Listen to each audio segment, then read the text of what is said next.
Good afternoon, everyone. Today's lecture will be the last lecture on this first unit of conservatism, this idea of conservative as skepticism. And we'll be looking at today the work of Michael Oakeshott, who, as we will be closing our discussion of skepticism concerning the powers of human reason with these essays by the English philosopher. And what's interesting about Oakeshott to start off with is that where Burke never really uses the language of conservatism, Hayek explicitly rejects it in an essay that we'll look at a bit later in this class. Oakeshott actually uses the term conservatism and attempts to give a kind of analysis of what conservatism is and what conservative politics might be. So we're moving from a kind of implicit conservatism to actually making explicit what the theoretical commitments are. And we'll look at this quote again later in today's lecture. But in this essay, in one of the essays I had you read on being conservative, Oakeshott famously writes that to be conservative is to prefer the familiar to the unknown, to prefer the tried to the untried, fact to mystery, the actual to the possible, the limited to the unbounded, the near to the distant, the sufficient to the superabundant, the convenient to the present to the perfect, present laughter to utopian bliss. And while Oakeshott was not directly involved in party politics in the same way that Burke was, and to a certain way in which Hayek was more involved in politics, Oakeshott was more of a traditional political philosopher. He shares this conservative understanding of politics through the lens of traditional knowledge. That is, that the conservative understanding of politics is an understanding that is gained through history, through tradition, through experience. It's a knowing how, not a knowing that. Rather than what they critique, kind of radical, rationalist, liberal, socialist forms of politics, as those that are kind of focusing on an abstract principle and then derive political conclusions from that abstract principle. And so Oakeshott, like Burke and Hayek, is critical of these approaches to politics that presuppose that we can develop definitive answers in advance, that we can approach politics like we would approach mathematics or science. And so today, our goals are to first give an explanation of Oakeshott's critique of what he calls political rationalism and explain his account of the conservative disposition. What does this mean for conservatism as a political thought? And then we're going to look at a little bit towards the end, and we'll do this more in section this week, at the similarities and differences between Burke, Oakeshott, and Hayek. And so I'm going to quickly provide some context for Oakeshott, and then turn to the first essay that I had you read, Rationalism in Politics. And then we'll take a quick break and then turn to the second essay on being conservative. Now, the context of Oakeshott is a little bit less important for understanding his thought than it was for Burke and Hayek, because Oakeshott really is like a political philosopher in the kind of modern contemporary sense. He's less involved in actual politics. He was born in December 11th, 1901, and he died in December 19th, 1990, and he lived his life in the United Kingdom. His father was a member of the Fabian Society, which was a British socialist organization that eventually went on to found the British Labour Party. And in his own youth, Oakeshott thought of himself as a socialist, but he viewed socialism more as a kind of romantic, spiritual, a philosophy of personal transformation rather than a political economic program. He studied at Cambridge in the 1920s and then served in the British Army between 1940 and 1945. He then went on to teach at Cambridge, then at Oxford, before becoming a professor of political science at the London School of Economics. While he's associated with conservative political thought, mostly for the essays that we read today and other essays that are collected in the volume Rationalism in Politics and other essays, he himself, in his personal life, was not particularly political. He was not super involved in politics personally. And as he provocatively informed those attending the 20th anniversary celebration of the National Review, a conservative magazine founded by William F. Buckley, and we'll talk about Buckley in National Review towards the end of the semester.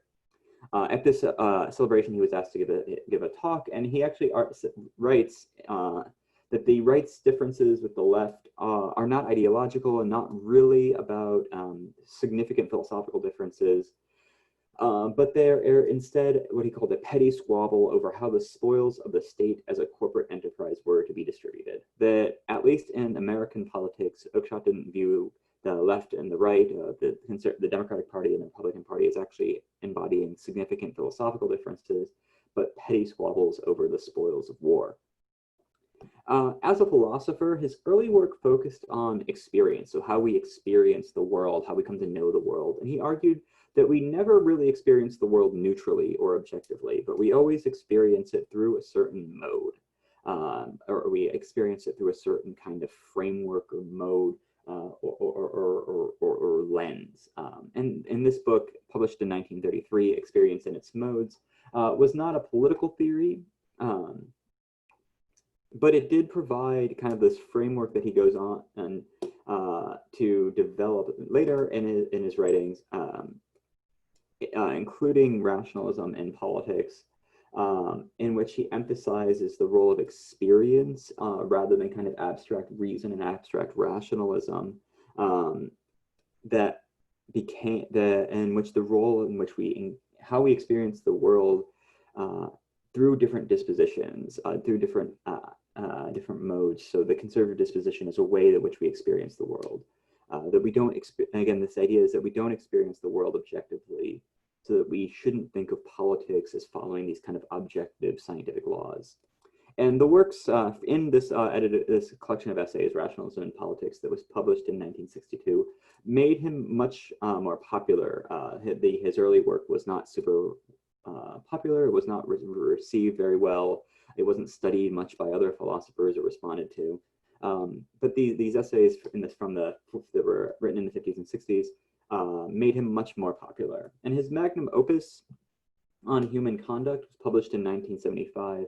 And he tried to develop a theory of human action and civil association. So, like, why do we have political communities at all? Why are we obliged to follow the law? And this was more of like a grand theory of what politics is rather than an ideological or a partisan treatise.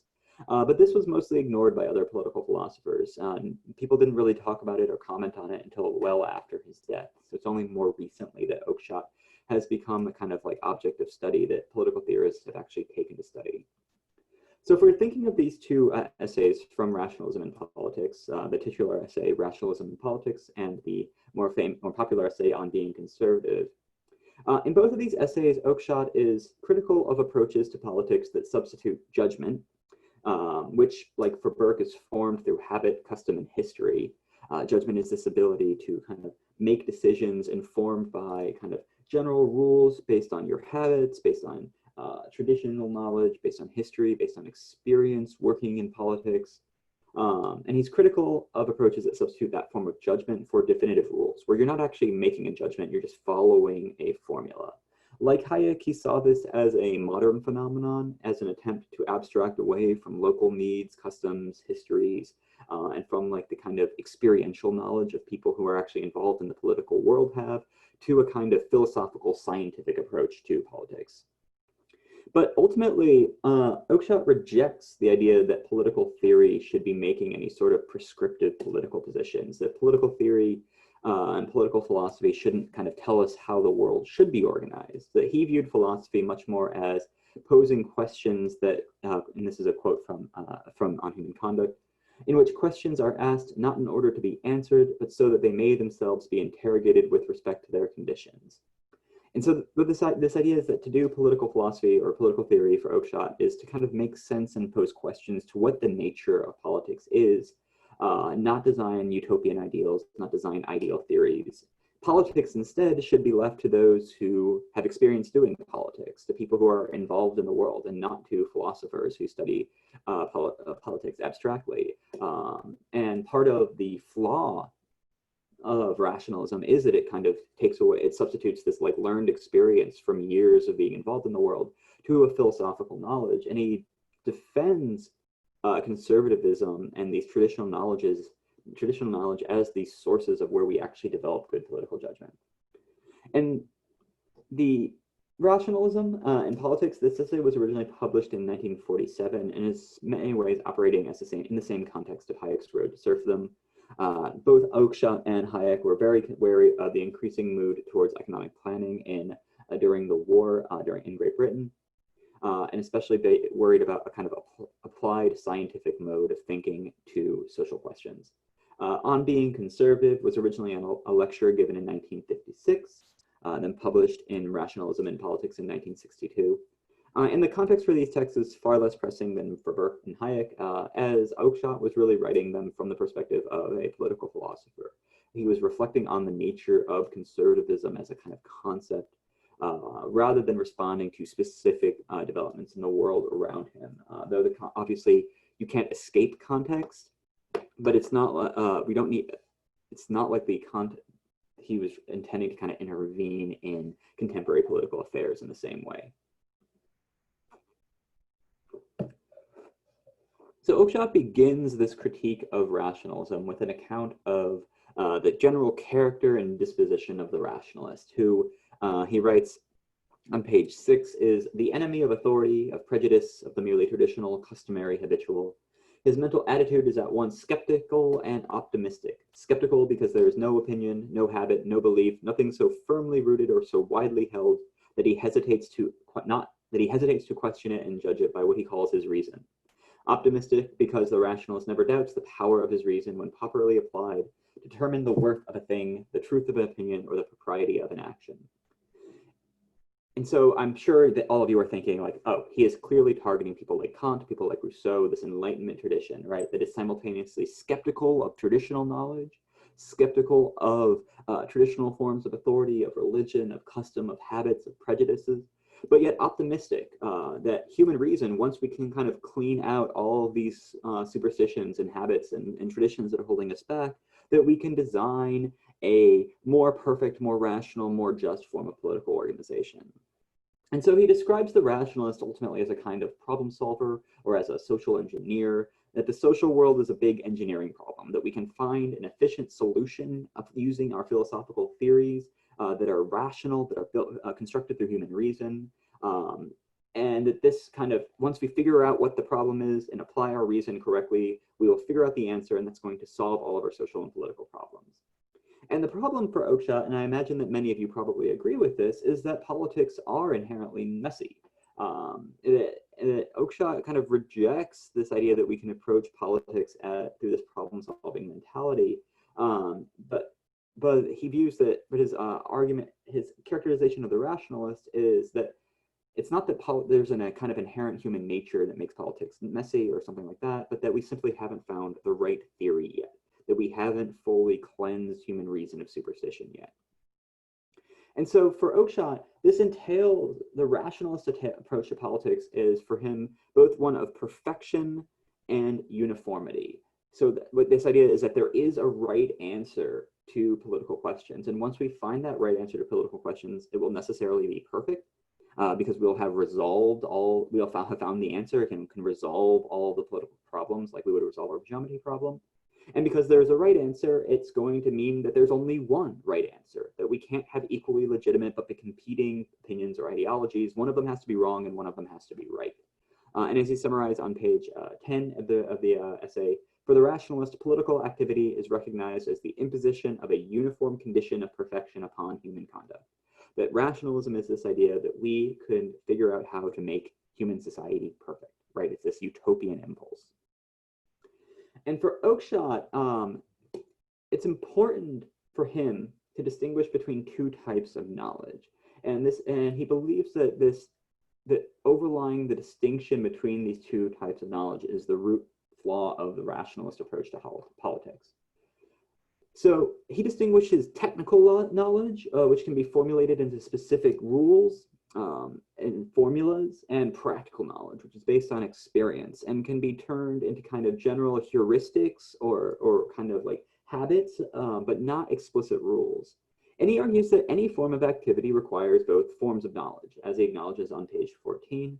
But it's supremely important not to confuse the two. So you can use the example of cooking. So technical knowledge is the knowledge that you would learn by reading and memorizing recipes, learning rules about flavor combinations, the right balance of acids and fats and salts, the kind of techniques of preparation and learning about them. But a good chef isn't someone who isn't just someone who knows these technical rules, though you clearly need to know these rules, but it's someone who has practiced these techniques and is able to make adjustments when needed, to be able to taste something and be able to figure out from the way it tastes or the way that it smells or the texture of the sauce or the way in which the feel of the dough while you're kneading it, what types of adjustments you need. And so for Oakeshott, we need both of these forms of knowledge, but rationalist approaches to politics believe that that practical knowledge is not a form of knowledge at all. That practical knowledge, which is gained through experience, or what he emphasizes the role of apprenticeship, that this knowledge is just merely superstition. That the rationalist believes these things can't be knowledge because they don't generate certainty. Only technical knowledge can produce certainty, or the same answer for everyone once you follow the same techniques. So this technical knowledge is very democratic, but the rationalist believes that any form of knowledge that doesn't produce certainty in the way that mathematics produces certainty is not real knowledge. And so for Oakeshott, he traces this desire for certainty to the Enlightenment, but he's focusing more on Descartes and Bacon and the scientific revolution rather than Rousseau and Kant. But the challenge is that when such thinking, this desire for certainty, comes to replace all forms of knowledge and expands into domains where it cannot apply, like social, moral, and political questions where we don't have the same types of certainty, where it's inappropriate to expect to have the same type of certainty. So for Oakeshott, much of contemporary politics is rationalist, and by this he means it involves a claim to scientific expertise and certainty, and is dismissive of custom, tradition, folk beliefs. And this type of politics becomes primarily administrative. It's not about collaboratively resolving questions of the common good, but applying technical knowledge to the problem and simply following the rules. And so for him, rationalism offers a really clear solution, that it simplifies the complexity of the political world into a kind of formula that you can follow. Oh, you have this ideal, you apply this ideal, and then you get the right answer. And it's democratic. Anyone can learn these techniques of how to administer a political community. You read your political philosophy, you memorize these principles, and then you go out into the world and apply them. You don't need to be what Oakeshott describes on page 29, a well-established hereditary ruler educated in a tradition and heir to a long family experience. Instead, he writes on this on page 28, that the offer of such a technique will seem to him the offer of salvation itself. To be told that the necessary knowledge is to be found complete and self-contained in a book, and to be told that this knowledge is of a sort that can be learned quickly and applied mechanically. So it offers a solution to politics, that it can simplify the world. The problem is this approach, similar to an argument that Hayek makes, is that this thinking relies on a category mistake. It assumes that politics is a domain of human life that consists of technical knowledge, of rules that can be memorized from a book. As he writes on page 36, the rationalist wants so much to be right, but, quote, unfortunately, he will never quite succeed. He'd begun too late and on the wrong foot. His knowledge will never be more than half knowledge, and consequently, he will never be more than half right. And this is because politics is all about uncertainty. It's about compromise. It's about unanticipated consequences, unforeseen circumstances. It's about exceptions to the rule. And any attempt to reduce all this complexity will always result in mistakes. But it's only this kind of experiential, this practical knowledge, this experience that you gain through kind of working through politics that understands the complexity and cultivates the ability to make judgments when there isn't an obvious right answer, when you have to compromise, when you have to kind of figure out the next best option, when the best option isn't available, when you have to kind of make decisions that are novel and unforeseen, that don't fit any of the examples in your textbook, right? And so the rationalists, because they've already discounted all these other forms of knowledge, for Oakeshott, these rationalists will never acknowledge the flaws of their approach to politics, but will continue imposing these rules on society. And basically, they basically double down on this idea that it's when we fail, it's not because of our approach to politics is wrong. It's because other people were irrational. The danger for Oakeshott is not simply that these policies are going to fail, but then the rationalists in charge, they will systematically eliminate all the real forms of political education that provide practical knowledge. They're going to get rid of experience. They're going to get rid of history. They're going to get rid of apprenticeship. They're going to get rid of customs and habits and prejudices and existing institutions and institutional knowledge. All of this in order to get rid of what they view as these superstitious forms of politics that are holding the world back, and transform all of politics into technical problems that can be solved with their proper technique. They'll view all of their policy failures as signs that the people are too stupid and too superstitious and need educational reform. And this is going to, in the long run, lead to the destruction of all sorts of tacit political knowledge that people rely on in crises, that people rely on when values conflict, that people rely on when exceptions are needed, that we're going to basically turn politics into this like a computer program where we don't prioritize people's experience and judgment and ability to kind of make decisions, but we simply follow an algorithm. And this ultimately, he concludes in pages 41 and 42, that we have the spectacle of a set of sanctimonious rationalist politicians preaching an ideology of unselfishness and social service to a population in which they and their predecessors have done their best to destroy the only living root of moral behavior, and opposed by another set of politicians dabbling with the projects of converting us from rationalism under the inspiration of a fresh rationalization of our political tradition. That he views both sides of contemporary political debates as either fully rationalists or an attempt to rationalize existing traditions. So the liberals, the socialists, the progressives on the one end trying to impose this rational model of politics, and party conservatives for him trying to defend us from rationalism by rationalizing political traditions. And we can think about whether or not we find that an accurate account of party politics today.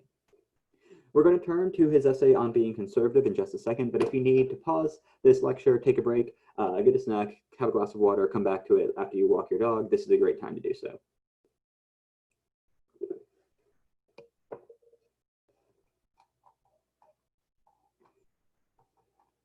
So what is conservatism for Oakeshott? How does this fit into his critique of rationalism? What is this alternative?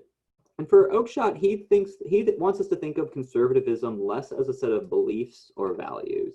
It's not about a set of like political values like individual liberty or small government or traditional family values or any of these kind of words that we kind of hear. But for him, ultimately, it comes down to a disposition. So it's a character, it's a set of preferences, it's a kind of mood, or it's a kind of way of being in the world that prioritizes certain things over others. And the conservative disposition, according to Oakeshott, is ultimately what he calls a preference for familiarity. He says that the conservative values the present tradition, existing forms of authority, not because it, quote, is recognized to be more admirable than any possible alternative, but on account of its familiarity. But to be conservative for Oakeshott is not to say that like the traditional way of doing things is better or right, but that it's to prefer the traditional way of doing things because you are familiar with it, because you are comfortable with that model, right? And so we have this quote that we started the class with, right? To be conservative is to prefer the familiar to the unknown, to prefer the tried to the untried, fact to mystery, the actual to the possible, the limited to the unbounded, the near to the distant, the sufficient to the superabundant, the convenient to the perfect, present laughter to utopian bliss. So, well, when you're thinking about this quote, I want you to think of like, both on like what type of person is likely to have this disposition and what types of politics are likely to come out of this disposition. Now for Oakeshott, this disposition really comes down to a relationship to change. And this is something very similar that we saw with Burke, right? And Oakeshott draws a distinction between change and innovation. Change, he writes, is this inevitable, and he talks about it on page 409 as something that we have to suffer. But innovation is not inevitable. Innovation are those changes that we intentionally initiate out of our own will, that don't have to be there. And we all, for Oakeshott, have to reconcile ourselves to change. Like, change is inevitable. But the conservative, because they value the familiar and the known they view change as through the lens of loss, that they have lost something that the conservative views change, quote, as having lost something he actually enjoyed and learned how to enjoy. That's from 409. And he continues on 410 that, quote, change is a threat to identity and every change is an emblem of extinction. And he continues that the conservative survives change by, quote, cleaving to whatever familiarities are not immediately threatened and thus assimilating what is new without becoming unrecognizable to ourselves. The conservative disposition is essentially a resistance to or response to change, which is a threat to our identity because it's going to, any sort of significant change is going to involve changes in the way we live, our way of life, our comforts, our habits, our prejudices, our dispositions, all of that. And it's a response to change, not by embracing it and viewing change as necessarily always good, but to kind of mourn. It's this kind of a relationship of mourning or melancholia about the loss of familiarity and a clinging to what remains unchanged, what is familiar, what's still close at hand, in order to kind of navigate this change. It's like holding on to something, it's holding on to some sort of tradition, some sort of habit or custom as a kind of life raft as you're being swept through the tide of history. However, if change, it has this kind of melancholic effect on the conservative. Innovation evokes defensiveness and skepticism and even resentment. And for the conservative, they both don't go around looking to intentionally change and innovate things, and they're always going to place a high burden of proof on anyone claiming to improve the status quo, because they, unlike the rationalist, unlike the innovator, are going to recognize that an improvement and innovation is always a change and therefore a loss.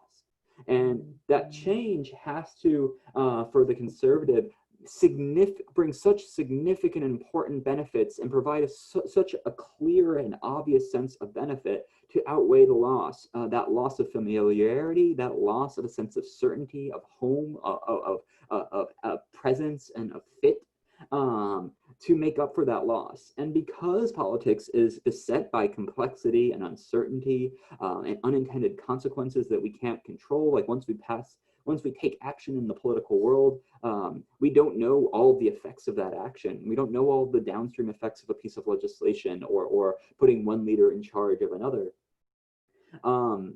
And this means that this is a super high burden of proof, because the innovator, as he argued in Rationalism and Politics, can never provide that type of certainty that there won't be unforeseen consequences or other losses. And thus the conservative, he writes on page 412, is cautious, and he is disposed to indicate his assent or dissent not in absolute but graduated terms. He eyes the situation in terms of its propensity to disrupt the familiarity of the features of the world. So the conservative is the person who's always kind of pumping the brakes in Oakeshott's world. He's always the one asking, are you sure this is a good idea? Or what are we losing when we are trying to make this progress or this innovation or this change? What's getting left behind? Who's getting left out? What are we sacrificing for this greater good? And this is the essence of the conservative disposition. And so in part 2 of the essay, Oakeshott argues that this disposition is inherently valuable for relationships like friendship and activities like hobbies. He talks about fishing, where we find value in them for their own sake, not for some expected utility or gain or loss. But what does this disposition mean for politics? And according to Oakeshott on page 424, conservative politics is grounded on the belief that governing, quote, is a specific and limited activity, namely the provision and custody of general rules of conduct, which are understood not as plans for imposing substantive activities, but as instruments enabling people to pursue the activities of their own choice with minimum frustration, and therefore something which is appropriate to be conservative about. The conservative approaches politics very cautiously. Very similar to Hayek, Oakeshott argues that the government is not the result of that should not be about pre-planning things, that society is not the result of premeditated planning, but the result of individuals seeking their own benefit and happiness through interactions with others. And this leads to general patterns and routines of behavior and moral norms, social customs and rules of conduct. And the role of governing then is to kind of follow those social norms and social rules of conduct and enforce them, right? If people are violating these norms and social laws and rules of conduct, but otherwise let people live their life as they choose. That it should be a very restricted form of governance, and politics should be kind of left alone to just kind of this management, kind of a referee or an umpire model of politics. And here the conservative finds his enemy in the rationalists. The rationalists, he writes on page 426, feel that there ought to be something that ought to be done to convert this so-called chaos into order. This is no way for rational human beings to be spending their lives. And so the rationalists dream up more perfect and more rationally ordered societies and view politics as a means to impose what Oakeshott describes as their private dreams on others.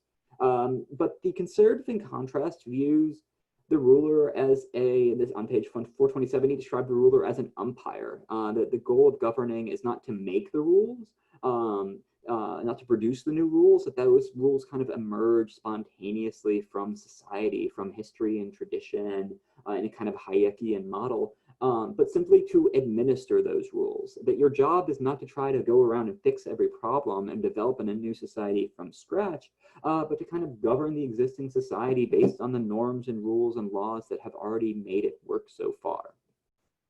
And this doesn't mean that the conservative is an anarchist. For Oakeshott, he argues on page 428 that it's necessary to resolve disputes between people when their interests, beliefs, values come into conflict with each other. But the goal is to not impose uniformity or to correct human nature so that these conflicts don't happen, but simply to arbitrate these disputes based on the rules that already exist for society. That conflict is going to be inevitable in Oakeshott's conception of politics. That we shouldn't view politics as a way to end conflict once and for all, but as a means to follow social rules that allow for the arbitration of conflict. And this mode of politics requires a lot of discipline to not impose your own values and your own preferences on others, but to simply arbitrate disputes with an eye towards preserving the existing social order. And for that reason, he ends the essay by saying that politics is ultimately best practiced by the old. For when we're young, he writes that we view the world as a mirror in which we see the reflection of our own desires. The allure of violent emotions is irresistible. When we are young, we are not disposed to make concessions to the world. We never feel the balance of a thing in our hands. That when we're young, we see the world as something that we can shape, that we can change, that we can mold to our own ideas of a more perfect world. Where when we are older, we come to recognize the world as something that imposes its will on us. That he says that we learn that the world is, quote, inhabited by others besides ourselves who cannot be reduced to mere reflections of our own emotions. And coming to be at home in this commonplace world qualifies us, if we are so inclined and have nothing better to think about, to engage in what the man of conservative disposition understands to be political activity. That it's only once we learn that other people might disagree with us, and that the world is a complex place where there aren't right answers, and that we can only learn these political lessons through experience, not through philosophy, not through political science, not through kind of abstract rational reflection. And it's only after we learn these hard lessons, where our kind of youthful utopian dreams for changing the world and making the world a better place are chastened by experience, that then we are qualified to go into politics. Now, Oakeshott in this essay doesn't really give arguments in favor of this conservative disposition. He's describing it, not really arguing in favor of it. And the persuasiveness of this conservative approach to politics relies on sharing his understanding of the social and political order as something emergent rather than constructed, so that practical and technical knowledge is the best means of engaging in political behavior. And before I turn to leave you with some questions to think about while you finish the reading and prepare for a section this week, I wanted to kind of tie some things together. This trend of conservatism as skepticism. And remember, this is the idea that conservatism takes the skepticism that was kind of this core Enlightenment belief that we should subject all existing institutions to doubt and to critique and skepticism, and turns it back on the Enlightenment project itself. It turns this skepticism back on human reason.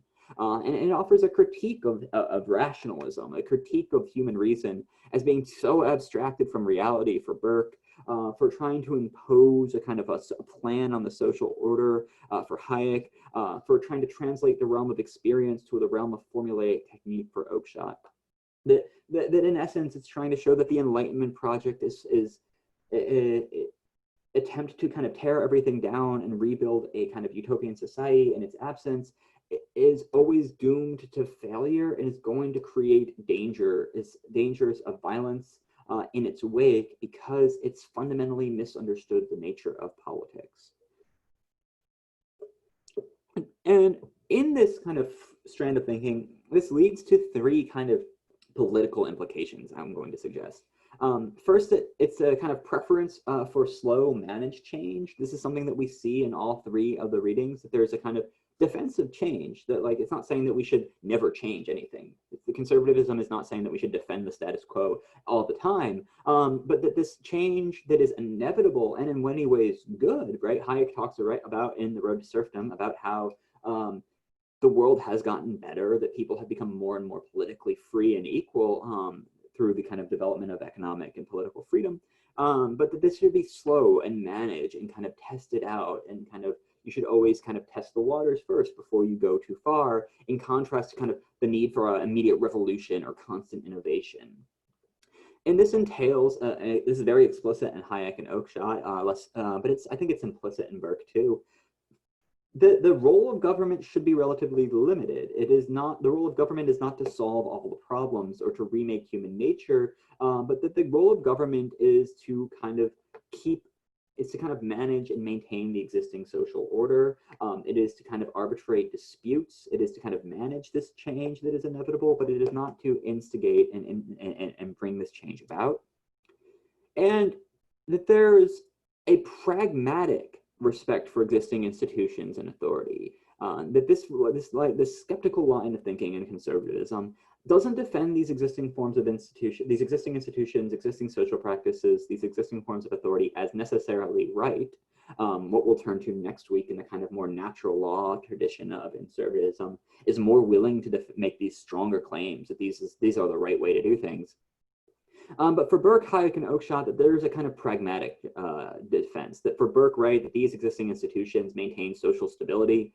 For Hayek, that these are the kind of result of an evolutionary adaptation or kind of a market competition, and are probably the most efficient and effective forms of social organization. Or for Oakeshott, that these are simply what is familiar and therefore more likely to kind of maintain social order. And so the thing to think about, and what we're going to think about this week in section, is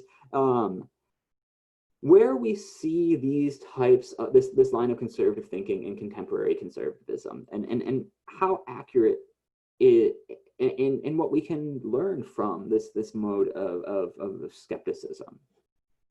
So while you're finishing the Oakeshott reading, some questions to consider. What arguments would be persuasive in making the case for the conservative disposition instead of merely describing it? So what would make, why should we be conservative if Oakeshott was going to make that argument? Who is likely to embody this conservative disposition? What groups of people are likely to have this preference for familiarity, and who's likely to have opposing dispositions? Are you persuaded by his critique of rationalism? Why or why not? What connections do you see between Oakeshott and contemporary conservative discourse or policy in this country? And finally, where do you see similarities between Oakeshott, Burke, and Hayek? And where does Oakeshott's account of conservatism depart from Burke and Hayek? So that's going to be it for today's lecture on Oakeshott. Again, I will see you in class on either Monday or Wednesday, and we'll dig into these a little bit more in deeper and kind of think through some of the implications for politics and for political theory from Oakeshott's writings. As always, if you have any questions, join me in office hours. You can sign up for a 10-minute slot. Send me an email. I'm happy to kind of work through some of these ideas with you. As always, if there's I'm always happy when you share kind of like news articles or tweets or other things that you've seen in the world that kind of remind you of something that you found in the reading. I think that's always like interesting to see these connections in the real world. But at the very least, I'll see you all in class Monday or Wednesday. Have a good rest of your day. Make sure you're staying safe. staying healthy, and I will see you this week. Take care.